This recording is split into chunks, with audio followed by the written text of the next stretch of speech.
Welcome to Old Man PC Play, and today we're doing a new player tips for Blade & Souls. And first thing on the list is choose a class that goes with your internet. Most people don't realize that if you don't choose a class that goes with your internet, you'll be frustrated in the long run because PvP and other content, including dungeons, will be frustrating to do. Let's say if you chose one of those hard classes like a destroyer or a assassin and your internet isn't keeping up to snuff, basically you will be losing majority, or overall your entire battle score will be a couple of wins, yes, but many losses. And that's not exactly what you do. You probably could have won all of those matches, but something happened during the long run. So it's best to choose something that it goes with your internet, and that way you can win fights rather than complain and rant about it later on Reddit. Next up is, if the world is crowded, you can click on the top right corner of the map, the little mini map, and you'll see people call it antenna, or I call it what it is. It looks like a calendar. So if you click on that, it shows you a list of numbers that are available, and it goes with the people that are in your server.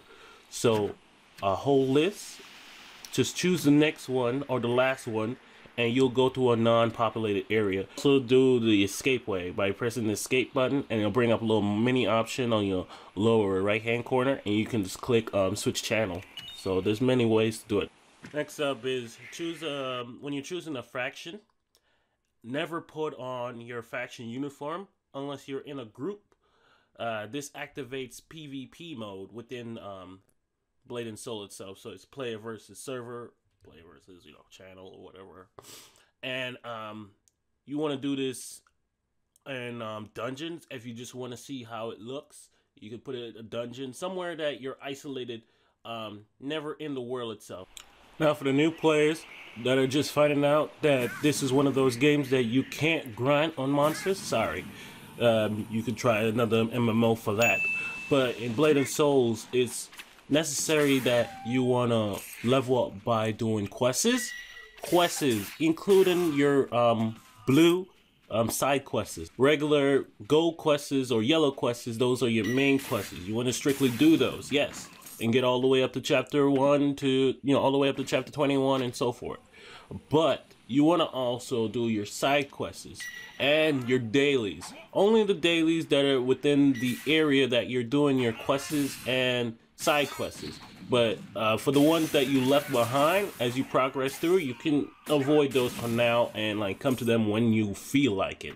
But you want to keep a nice steady pace of doing quests, dailies, and side quests. So that's a good way to level up, gain money, and gain items included, like the seal charms, the keys, the little boxes, the green stones or the red stones, depending on your level. There's so many things you can gain from just doing all of those. So make sure you do your quests. This is the only way to level up. You can't grind on monsters. You can't grind on random monsters. It doesn't matter. You can gain experience from killing in PK mode, but it's not that much to level up on. Now, as you're leveling up and doing quests and side quests and dailies, you'll find that as in the beginning areas, you'll come across a Wheel of Fate. One in particular at Moonshade Cemetery. You'll get a quest to fight a wild boss. There are tons of wild bosses such as soul zombies and golden destroyers in the desert, and desert scorpions themselves, etc. But these bosses will drop essences after you've been killed, which you can use at the Wheel of Fate, or the roulette, in exchange for a trigram outfit, even books, and even chests that include weapons within them. So make sure you just keep doing that. So start from kill, 4 essence. The most damage done within the fight, 3 essence. And just jumping in randomly at the end of the fight will give you a total of 2 essence. So make sure you jump either or. You'll get essence regardless. As long as you put in 1 damage or so. Like if you have your assassin and you just show your shuriken in, you'll get the damage in. And you can back off or wait for them to finish. And you'll still get rewards at the end. In Moonshade Cemetery, there are 2 Wheel of Fate. Most people use the first wheel, frustrated others to give up on the whole premise of gaining their weapons. But if you guys look around, there's 2 wheels, 1 in the back and 1 in the front. Use your brain, people. It's right there.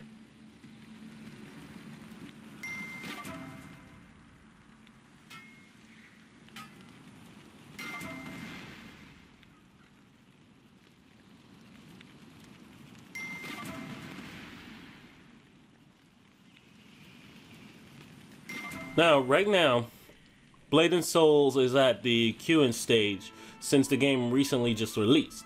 Like almost most MMOs in that sense, when they recently just released.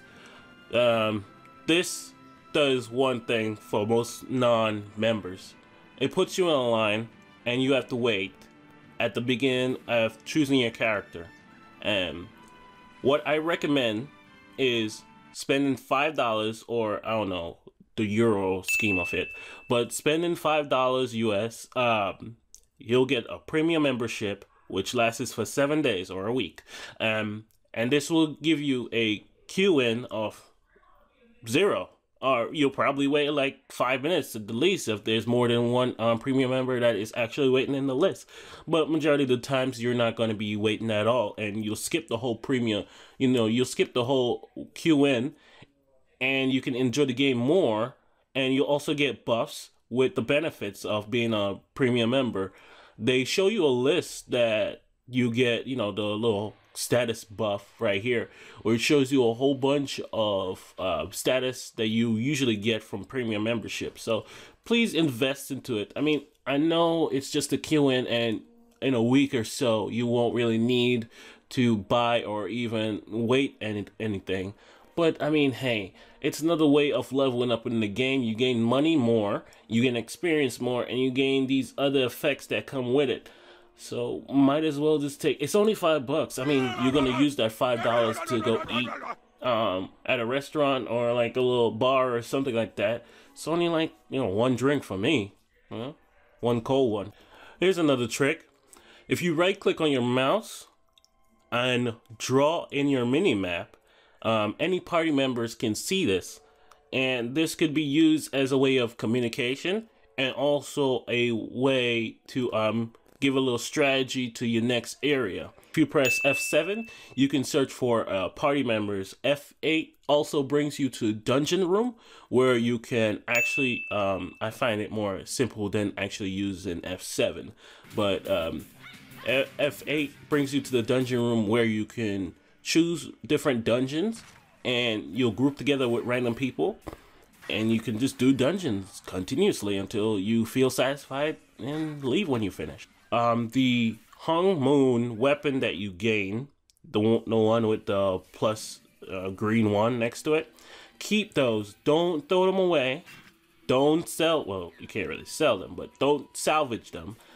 What you want to do is you want to click on the weapon, or click on the evolve material that is down right. I'll show you right here. It's this down right button. If you click on this and click on your weapon that you want to enhance, it'll give you the option to upgrade it. All you need to do is drop in the whole bunch of sacrifice weapon that you want to use, and choose a gem or a stone or a charm depending on what you have, and click on evolve, and the weapon will start to upgrade to that designated level. And it also reaches breakthrough, which you need a specific item or weapon to break through the item to a next level, which would be level 6. Then you would need to just do another sacrifice stages until it reaches its max level, and then when it reaches its max level, it upgrades again. So your weapon basically levels up with you in a way, if you keep feeding it. So it's kind of like a little baby in a way. You have to feed it for it to grow, so it could be your most devastating weapon in the long run, or your end game weapon in the long run. So make sure you actually pay attention to that, because that's going to be a key role within the game itself. You can buy armors and weapons from the auction house, but you will always pay a fee, either for buying or selling said product. The next tip is, I believe it's every 3 levels of your current level, you gain surveys through the game, which is located at the bottom right hand corner. Once you have the server, click on it, and it'll give you a little title meant saying thank you for playing Blade and Souls. You know, please take this time to do our survey, which improves the game overall. You know, your feedback is important, basically, and you gain rewards on those. See, like this one, you gain reinforcement XP for 50%, and this one is you get 3 Hung Moon unsealed charms, which you can also be used for anything else, soul, gems, you know, accessories.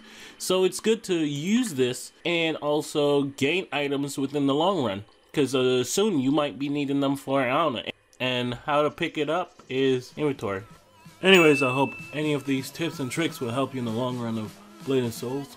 And you can also find me if you want to contact me in Blade and Souls and talk to me and party with me or PK with me on the Hadjun server. So please, peace guys, and remember guys, game on.